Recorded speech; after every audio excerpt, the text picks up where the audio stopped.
যুবকদেরকে আজ ট্রান্সজেন্ডারবাদ শিক্ষা দেওয়া হচ্ছে। আজ আমাদের মুসলিম যুবকদেরকে বিভ্রান্ত করবার চেষ্টা করতেছে, যুবতীদেরকে বিভ্রান্ত করার চেষ্টা করতেছে। আপনি বুঝবেনই না, এটাকে বলে সাংস্কৃতিক আগ্রাসন। এই সাংস্কৃতিক আগ্রাসন এদেশে এতটাই ভয়াবহ হয়েছে, আপনি দেখবেন হঠাৎ করে একটা সুন্দরী মেয়ে গোটা দেশে ভাইরাল হয়ে গেছে। আরে তার ফ্যান ফলোয়ারের অভাব নাই। এই নায়িকা হঠাৎ করে কিভাবে উঠলো, তেমন অভিনয়ও পারে না, তার ফ্যান ফলোয়ারের অভাব নাই। আপনি দেখবেন বিভিন্ন মিডিয়া, কর্পোরেট ব্যবসায়ীরা তার পিছনে উঠে পড়ে লাগছে, তাকে পিছন থেকে শেল্টার দিয়ে একের পর এক নিউজ করাচ্ছে। সে হাঁচি দিলেও নিউজ, সে বায়ু চাললেও নিউজ। এত সমস্যা, এগুলো নিয়ে নিউজ করবার সময় নাই। কিন্তু দেখবেন নির্দিষ্ট কিছু ব্যক্তিকে প্রমোট করার জন্য এদেশের তথাকথিত মিডিয়াগুলো উঠে পড়ে লাগবে সেলিব্রিটি বানানোর জন্য। দিন শেষে এই সমস্ত সেলিব্রিটিগুলোকে দিয়ে এই জুবান নামের বেহায়াগুলোর মতো কিছু উঠতি তরুণ তরুণীকে জাতির সামনে আইডল হিসেবে প্রচার করে, এই জাতির সামনে এদের ফ্যান ফলোয়ার তৈরি করে এদেরকে দিয়া ট্রান্সজেন্ডারবাদ, হিন্দুত্ববাদকে প্রমোট করবার চেষ্টা করবে। হচ্ছেও তাই। এটাকে বলে সাংস্কৃতিক আগ্রাসন। ইন্ডিয়ান মুভিগুলোতে আমরা যতটুকু খবর পাই, ইন্ডিয়ান মুভিগুলোতে ইসলামকে কিভাবে বিকৃত করে দেখানো যায়, আলেমদেরকে, দাড়িওয়ালা টুপিওয়ালাদেরকে কিভাবে জঙ্গি দেখানো যায়, প্রত্যেকটা মুভিতে এখন এই চেষ্টা করা হয়।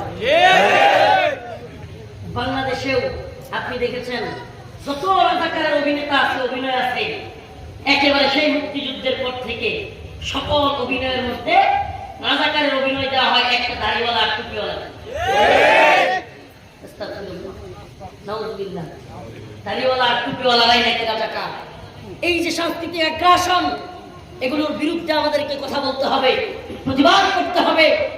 এই ট্রান্সজেন্ডারবাদী, এই ট্রান্সজেন্ডারকে প্রমোট করা ব্যক্তিদের বিরুদ্ধে কঠোর ভাষায় কথা বলতে হবে। শুধু ট্রান্সজেন্ডার নয়, সেকুলারিজম নিয়ে কথা বলতে হবে, গণতন্ত্র, সমাজতন্ত্র, এই কোটা সিস্টেমের বিরুদ্ধে আমাদেরকে কথা বলতে হবে। এই সিস্টেম আর যাই হোক ইহকাল এবং পরকালে শান্তি মুক্তি দিতে পারে না। এই সিস্টেমগুলো মানুষের দুনিয়া এবং আখিরাতে উভয় জাহানে অকল্যাণ এবং অমঙ্গল ছাড়া কিছু নিয়ে আসে। আমাদেরকে এগুলো নিয়ে কথা বলতে হবে। এই যে ছেলে জুবান, ও এত বড় সাহস পেল কোথায়? আমাকে বলেন, ট্রান্সজেন্ডার নিয়ে এত উৎপাত, এত কিছু হয়ে গেল, ও কি মনে করেন কিছুই বুঝে না? তাইলে এখন ট্রান্সজেন্ডারের রূপান্তরের গল্পে অভিনয় করলো, কিছুই না যায় না, আর হুট করে বললো সরি আমি আর এই ধরনের অভিনয়ে যাব না। বিষয়টা এত সহজ ভাই? এটা আজকে শুরু হয় নাই, এগুলো অনেক আগে থেকে শুরু হয়েছে। আমি কয়েকটা প্রোগ্রামে বলছি, সিরাজগঞ্জের তারাস, ওখানে সাহেব সিদ্দিকীর নাম শুনছিলেন? ভুলে গেছেন? ছেলে থেকে হঠাৎ করে মেয়ে থেকে ছেলে হয়ে গেছে, ঢাকা বিশ্ববিদ্যালয়ের এক মেয়ে বক্তাও হয়ে গেছে। আপনার মনে হয় কেউ জানেন না?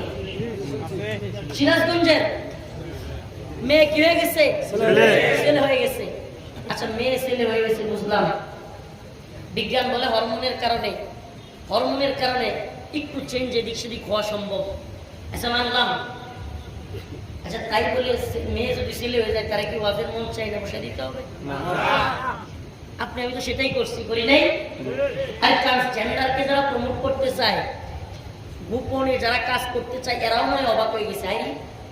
এরা দিয়ে এতই বোকা, আমরা চাইলাম জল, পাইলাম শরবত। তারা বললো কি, আমরা চাইলাম যে মেয়ে ছেলে হয়ে গেছে, এটা একটু মানুষের মধ্যে যেন একটু বিশ্বাসযোগ্যতা পায়, এই জন্য একটু প্রচারণা। এখন এরা দিয়ে নিজেরা মাহফিলে নিয়ে গিয়ে আমাদের প্রচার প্রচারণা তারাই করে। কি হয় নাই?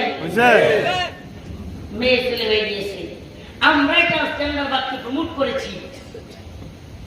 আজকে যখন এই মতবাদ মাথা যারা দিয়ে উঠছে, তখন আমাদের কিছুটা বুঝাতে চাই কিশোর বন্ধু।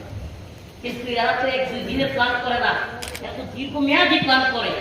আমি প্রায় প্রোগ্রামে একটা কথা বলে থাকি, স্কুলের পিছনের বেঞ্চ থেকে, কলেজের পিছনের বেঞ্চ থেকে, ভার্সিটির পিছনের বেঞ্চ থেকে সামনের বেঞ্চে কোন একটা মেয়েকে আজকে থেকে 7 বছর আগে যদি বলা হতো তুমি কি গে, পিছনের বেঞ্চ থেকে যদি এই প্রশ্নটা করতো, গে বুঝেন তো সমকামী, মানে ছেলে ছেলে বিয়ে করে, ছেলে ছেলে, আল্লাহ মাফ করো, মানে এগুলো বলতেও লজ্জা লাগে, মেয়ে মেয়ের সাথে ফিজিক্যাল রিলেশন করে, শারীরিক মেলামেশা করে, এই অসভ্য কাজ আজকে থেকে 7 বছর আগে যদি কোনো ছেলে সামনের বেঞ্চের একটা মেয়েকে বলতো তুমি কি সমকামী বা গে, আমি কনফার্ম মুরব্বীরা আমার সাথে একমত হবে। আজকে থেকে 7 বছর 10 বছর আগে হইলে ওই মেয়েটা পায়ের জুতা খুলে ছেলেটাকে মারত। অবস্থা কি হয়েছে? এখন যদি কোনো ছেলে কোনো মেয়েকে জিজ্ঞেস করে তুমি কি সমকামী, বলবে না আমিও মনে, কি বলবে? আরে না আমিও মনে, একটা মেয়েলি ভাব নিয়ে বলবে আমি কি না। পরিবর্তনটা বুঝতে পারছেন?